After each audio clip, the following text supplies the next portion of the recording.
ఏది మన అక్కడ జయబాలయ్య పాట, ఇప్పుడు మళ్ళీ ఈ పాట చాలా అద్భుతంగా ఆయన కంపోజ్ చేయడం జరిగింది. మూమెంట్స్ అన్నీ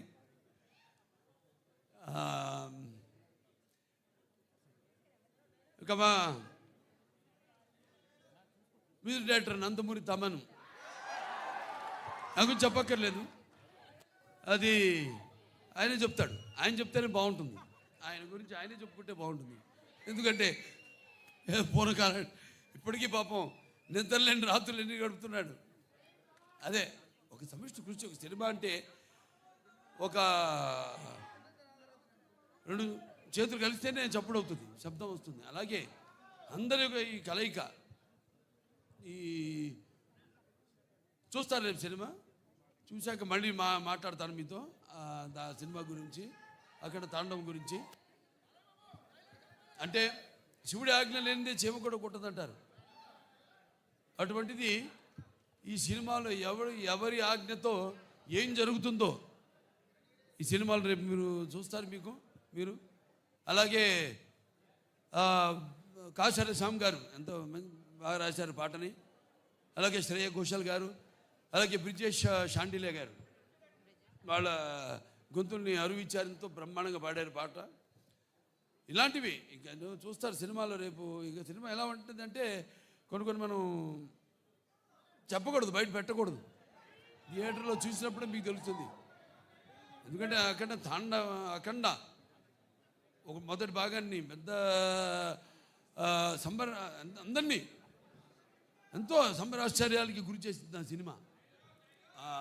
అటువంటిది ఈ సినిమా మీద మీ ఎక్స్పెక్టేషన్స్ ఎలా ఉంటాయి? అలాగే ఇప్పుడు ఈ దైనందిన కార్యకలాపాలతో సతమతమవుతూ సినిమాను కూడా ప్రేక్షకుడు ఒక నిత్యావసర వస్తువుగా ఎన్నుకున్నాడు. అప్పుడు ఎటువంటి సినిమా తీయాలి, ప్రేక్షకుల్ని ఎలా ఆకట్టుకోవాలి అన్నది సినిమాలో నిర్మాతలు వాళ్ళు ఆలోచించవలసిన విషయం.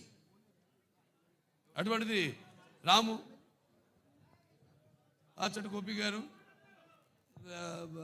రామ ఆచట్ గారు, గోపి ఆచట్ గారు ఎంతో అద్భుతంగా, అంటే ఏ విషయంలోనూ వారు కాంప్రమైజ్ కాకుండా ఎంతో మంచి సినిమా తీశారు. వాళ్ళు అదృష్టవంతులు. ఎందుకంటే సినిమాలో పనిచేసిన ప్రతి వాళ్ళు అదృష్టవంతులు అంటాను నేను. అందరినీ ఆ భగవంతుడు ఎన్నుకున్నాడు.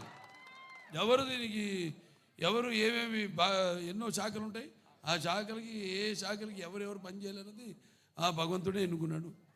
అలాగే హర్షాలి ఆవిడ పాత్ర కూడా చాలా చూస్తారు. భజరంగ భాయిజాన్లో చేసింది, అప్పుడు చిన్న పిల్ల. ఏది మనం డాకుమారులో చేసింది పాప వేదాన్ని, అప్పుడు ఆ అమ్మాయినే దీంట్లో చూస్తారు. పాత్ర కూడా ఎంతో అద్భుతంగా, ప్రతి పాత్ర కూడా ఒక్కళ్ళని కాదు, అందరూ అద్భుతంగా వాళ్ళ పాత్రల్ని చేశారు. అలాగే ఈ సినిమా నేను కూడా ఎదురు చూస్తున్నా డిసెంబర్ 5 కోసం. నిన్న ఇవాళ పొద్దున హిందూపూర్ నుంచి వచ్చాను. 3 రోజులు హిందూపూర్లో పర్యటించి అక్కడ పనులను చూసుకుని ఇవాళ ఇక్కడికి రావడం జరిగింది.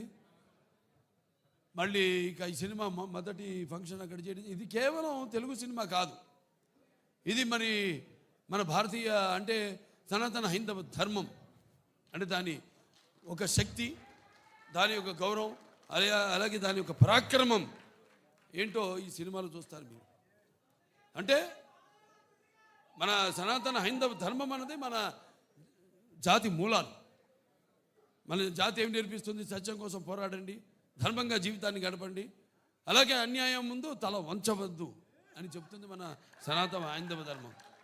సో అలాగా ఈ సినిమాలో ఎలా దాన్ని ఎలా ముందుకు తీసుకెళ్ళాం సినిమాని రేపు చూస్తాను మీరు. ఇది కేవలం నేను చెప్పినట్టు ఒక తెలుగు సినిమా మాత్రమే కాదు. ఇప్పుడు రేపు మళ్ళీ కర్ణాటకకి వెళ్తున్నాం. అక్కడ చింతామణిలో మళ్ళీ కన్నడ సినిమా ఫంక్షన్కి అటెండ్ అవుతున్నాం. అక్కడి నుంచి మళ్ళీ చెన్నై వెళ్తున్నాం.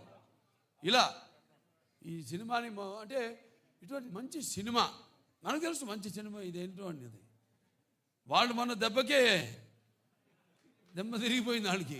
మన బాంబేలో చేసినప్పుడు ఈ హిందీ టీజర్ రిలీజ్ చేసినప్పుడు. సో ఈ సినిమాని అఖండ టైటిల్ సాంగ్. అలాగే అందరికీ చూస్తారు. సినిమా అయిన తర్వాత మళ్ళీ మాట్లాడతాను. సో ఈ సినిమాని ఇక్కడ డిస్ట్రిబ్యూట్ చేస్తున్న సతీష్ గారికి డైలాగ్ చూస్తారు కదా, అంతే ఈ సినిమా. అలాగే బాబు, ఓ సందర్భం వచ్చింది, అదే మీరు లెజెండ్ గురించి మాట్లాడారు. మన లెజెండ్కి ప్రొడ్యూసర్సు వీరే బాబు, వీరే. అలాగే బ్రదర్ ఒక ఇన్సిడెంట్ చెప్పాలి, అది చెప్తాను బాబు. ఇక్కడ వైజాగ్లోనే మన వైజాగ్లోనే ఆర్కే బీచ్లో ఒక విల్సన్ అనే ఒక నల్లటి హార్స్ తీసుకుని వచ్చాం. అది చెన్నై నుంచి వచ్చింది, మోస్ట్ పవర్ఫుల్ హార్స్. దానిలో ఆర్కే బీచ్ ఒడ్డున మనం ఒక కాఫీ డే వేసి, బాబు ఇప్పుడు మనకు సంబంధించిన విలన్ వాడు అలా వెళుతున్నాడు, అసలు ఎలా వెళ్ళాలంటే AK-47 గుద్దితే వాడు కింద పడాలి అన్నాను. అని అంటే సరే వెళ్దామండి, ఎలా వెళ్దాం అన్నాడు. ఎలా వెళ్దామంటే లేదు బాబు ఇదిగో హార్స్, ఇది ఎక్కి వెళ్తుంటే ధన్మని ఆడపిల్లలు అడ్డం వస్తే తప్పించి కాఫీ డే నుంచి వెళ్ళిపోతారు, గ్లాస్ బ్రేక్ చేసుకొని వెళతారు అన్నాం. అప్పటికే ఒరిజినల్ గ్లాస్ ఫిట్ చేసి ఉంది, వెళ్తారు అన్నాను. వెళ్ళిపోదాం అన్నారు. వెళదాం సరే బాబు, అది షుగర్ గ్లాస్ పెట్టి అవసరం లేదండి గుద్దేద్దామా బాబు, ఒక్క నిమిషం ఆగు, సరే గుద్దుదామని చెప్పి వెళ్ళి ఏదో చిన్న నీకు కావాల్సిన సెక్యూరిటీకి కావాల్సిన ఏం కావాలో అవి తీసుకొని వదిలితే హార్స్ 110 కిలోమీటర్ స్పీడ్తో వెళ్ళి కొడితే 40,000 మంది 5 నిమిషాలు క్లాప్స్ కొడుతూనే ఉన్నారు. సో